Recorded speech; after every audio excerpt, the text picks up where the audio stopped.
Hi everyone, welcome back to my channel. I am CVD Goda and today's video is about CFA.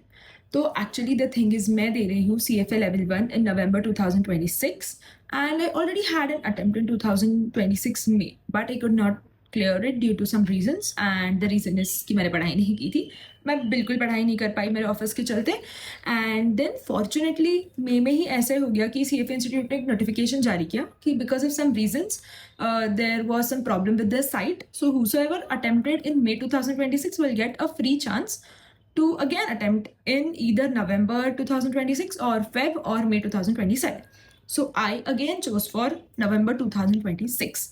सो मेरा plan ये है आज के video का कि हम लोग अब कैसे पढ़ाई करें जिसका अटेम्प्ट है 2026 में नवंबर में.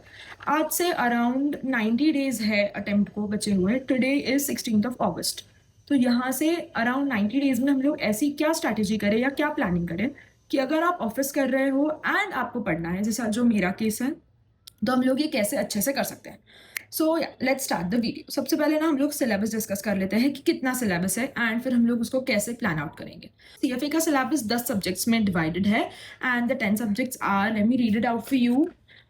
Quants, fixed income, financial statement analysis, equity instruments, portfolio management, alternative investments, economics, corporate issuers, derivatives and ethics. तो ये 10 सब्जेक्ट्स के बीच में क्वेश्चंस आते हैं जिसमें से मैक्सिमम वेटेज होता है एथिक्स को. Ethics is kind of a theory subject जिसमें प्रैक्टिकल एप्लीकेशंस पे क्वेश्चंस आते हैं like this is allowed, this is not allowed. तो द क्वेश्चन वुड बी कि कोई इंसान है जो CFA दे रहा है या CFA है एंड उसने ये कर दिया तो ये अलाउड होगा या नहीं. ऐसे एप्लीकेशन बेस्ड होते हैं. एंड बचे हुए 9 सब्जेक्ट्स में भी कुछ थ्योरी कुछ प्रैक्टिकल ऐसे क्वेश्चन का मिक्स है. बट क्योंकि मैं ऑलरेडी एक बार एग्जाम देकर आ चुकी हूँ में मुझे ये बात पता है कि थियरी पे थोड़ा ज़्यादा फोकस होता है लेवल 1 के लिए. तो वही तो हम लोग अभी प्लान बनाएंगे कि 90 डेज में हम लोग कैसे डिवाइड करें चीज़ों को कि अच्छे से हम लोगों की पढ़ाई हो जाए. ठीक है, तो सबसे पहले यहाँ से अगर हम लोग देखें तो 90 डेज में around we have 11 to 12 weekends. तो सबसे पहले वीकेंड्स को हम लोग अच्छे से यूटिलाइज करेंगे. वीकेंड्स में मैक्सिमम पोर्शन पुश कर देंगे. जो भी महीने में हमारा बड़ा टारगेट होगा वो हम लोग पुश करने की कोशिश करेंगे वीकेंड्स पर ही. एंड बाकी दिन क्योंकि ऑफिस होता है तो मैं ज़्यादा नहीं पढ़ पाती तो मैं थोड़ा थोड़ा करूँगी. एटलीस्ट एक रीडिंग में रीड कर लूँ वैसा कुछ मैं प्लान कर रही हूँ. तो let me share my plan with you. मैंने अभी बनाया है 75 डेज का प्लान क्योंकि अराउंड 90 डेज है. तो आई कैन अज्यूम कि 15 दिन एक तो मैं एंड में रिविजन में यूटिलाइज करूँगी अगर मेरी जल्दी पढ़ाई हो जाती है तो, या तो 15 डेज बीच बीच में कुछ कुछ ऐसी चीज़ें हैं जो मेरे प्लान्स हैं उसमें अराउंड 15 डेज वेस्ट हो ही जाएंगे. I know. तो 75 डेज का ही प्लानर बनाया है मैंने. तो 75 days it is 10 weeks. 75 days में से मेरा प्लानिंग इज़ कि मैं पहले 45 डेज में एक बार फर्स्ट टाइम अपना पूरा सिलेबस कवर करूँ ताकि बचे हुए जो 45 डेज हैं 90 के लिए उसमें मैं एटलीस्ट जो मुझे नहीं आता है वो स्ट्रॉन्ग कर पाऊँ या मॉक टेस्ट वगैरह दे पाऊँ, क्वेश्चन सॉल्विंग ज़्यादा कर पाऊँ. पर एटलीस्ट एक बार मैं पूरी रीडिंग्स 45 डेज में कवर करने का फोकस रख रही हूँ. क्वेश्चंस भी मुझे सॉल्व करने हैं लेकिन ऐसा नहीं कर रही हूँ मैं कि पहले चैप्टर ले लूँ फिर तुरंत क्वेश्चन, चैप्टर ले लूँ तुरंत क्वेश्चन, क्योंकि मुझे ऐसा लगता है कि उससे कहीं ना मेरा लिंकेज ब्रेक हो जाता है पढ़ने का. मुझे ऐसा चाहिए कि मैं एक फ्लो में करती रहूँ. तो एटलीस्ट पहली बार मुझे पूरा सिलेबस समझे कि क्या मुझे पढ़ना है, क्या किस अमाउंट का चंक मुझे पढ़ना है. तो इसलिए हम प्लानिंग की 45 डेज में मैं एक बार पहले पूरा खत्म कर लूँगी. CFA में कैसा है 10 सब्जेक्ट्स हैं एंड हर सब्जेक्ट में कुछ कुछ नंबर ऑफ चैप्टर्स है एंड जिसका टोटल होता है 90. इट इज़ कि 90 रीडिंग्स है पूरे 10 सब्जेक्ट्स मिला के, लाइक 90 चैप्टर्स हैं अराउंड. Exact is 93. तो 90 को मैंने सीधा सीधा 45 से डिवाइड किया कि हर दिन मुझे 2 रीडिंग्स मिनिमम किसी भी हालत में करनी. पर that won't be possible for me कि मैं हर दिन 2 रीडिंग कर लूँ. तो what I have planned is कि वीक में मुझे 7 2 14 रीडिंग्स करनी है. तो I will try my best कि इन 14 में से मैं 7 रीडिंग्स जो है वो सैटरडे संडे को निपटा दूँ. 7 से 8 रीडिंग्स अगर मैं सैटरडे संडे को कर दूँ तो फिर मुझे 4-5 करनी पड़ेंगी वीक में, दैट इज़ एक daily, which is quite possible, which seems quite possible. तो मैं इस प्लान के साथ आगे जा रही हूँ. सबसे पहले I am starting my week on Saturday Sunday को मैं सबसे ज़्यादा सिलेबस खींचूंगी एंड उसके बाद जो उस सब्जेक्ट का बचा रहेगा या जो बचा रहेगा वो मैं बचे हुए 4 दिन में डिवाइड करके पढ़ने की कोशिश करूंगी. एंड कुछ नहीं ही होता है तो then of course I utilize Saturday Sunday again. But yes, तो अभी तक मैंने क्या क्या किया है हम लोग वो भी डिस्कस करें. अश्विन बजाज सर के लेक्चर्स है सीएफए के क्वांट्स के, तो मैंने क्वांट से स्टार्ट किया था एंड उनकी कुछ प्लेलिस्ट बनी हुई है अराउंड 28 लेक्चर्स की, उसमें से मैंने 24 देख लिया।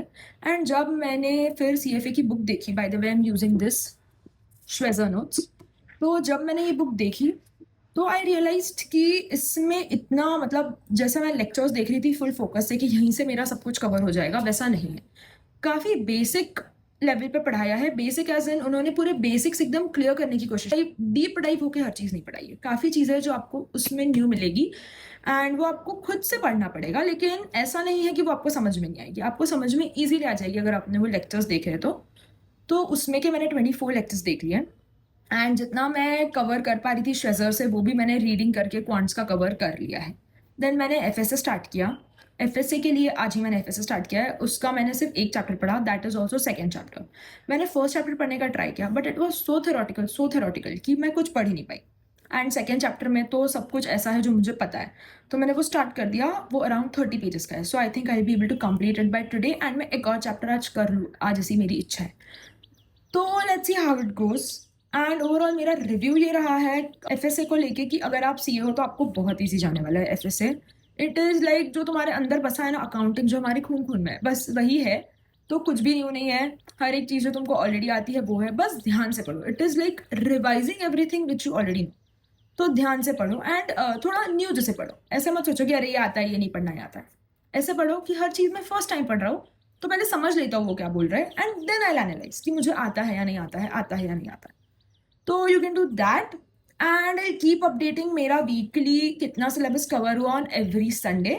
सो या अभी मैंने फाइनेंशियल स्टेटमेंट एनालिसिस उठाया है हाथ में। आई ट्राई माई बेस्ट कि नेक्स्ट संडे तक एटलीस्ट 70% ऑफ एफएसए में कंप्लीट कर पाऊँ, क्योंकि आज का दिन तो ऑलमोस्ट चला ही गया। तो बचे हुए दिन में अब मैं जो कर पाऊंगी बचे हुए वीक में वो मैं खींचने की कोशिश करूंगी एंड सैटरडे संडे भी मैं एफएसए को ही देने वाली हूँ इस बार। तो येस, लेट्स सी कि मैं कितना कंप्लीट कर पाती हूँ and I keep updating on YouTube ताकि I feel like a little more responsible and answerable somewhere कि हाँ भाई मुझे बताना है कि मैंने कुछ पढ़ा है नहीं पढ़ा है जो भी है। सो या लेट्स सी कि मैं क्या कर पाती हूँ and see you in next video, bye. And if you are also attempting for CFA so drop it कि मैं भी अटेम्प्ट कर रहा हूँ and we can connect on LinkedIn and discuss if you can study together और if you have doubts और everything. And also मुझे CFA मिला है स्कॉलरशिप के बेसिस पे। तो यस, अगर स्कॉलरशिप के ऐसे के लिए आपको कुछ भी हेल्प चाहिए तो also you can reach me out. I can just review your essays and help you out in ऐसे कि मुझे कुछ चेंज करना लग रहा है। If I have an idea कि आप क्या डाल सकते हो उसमें, I definitely help you guys out. So या just like the video and comment में बहुत सारा प्यार। बाय।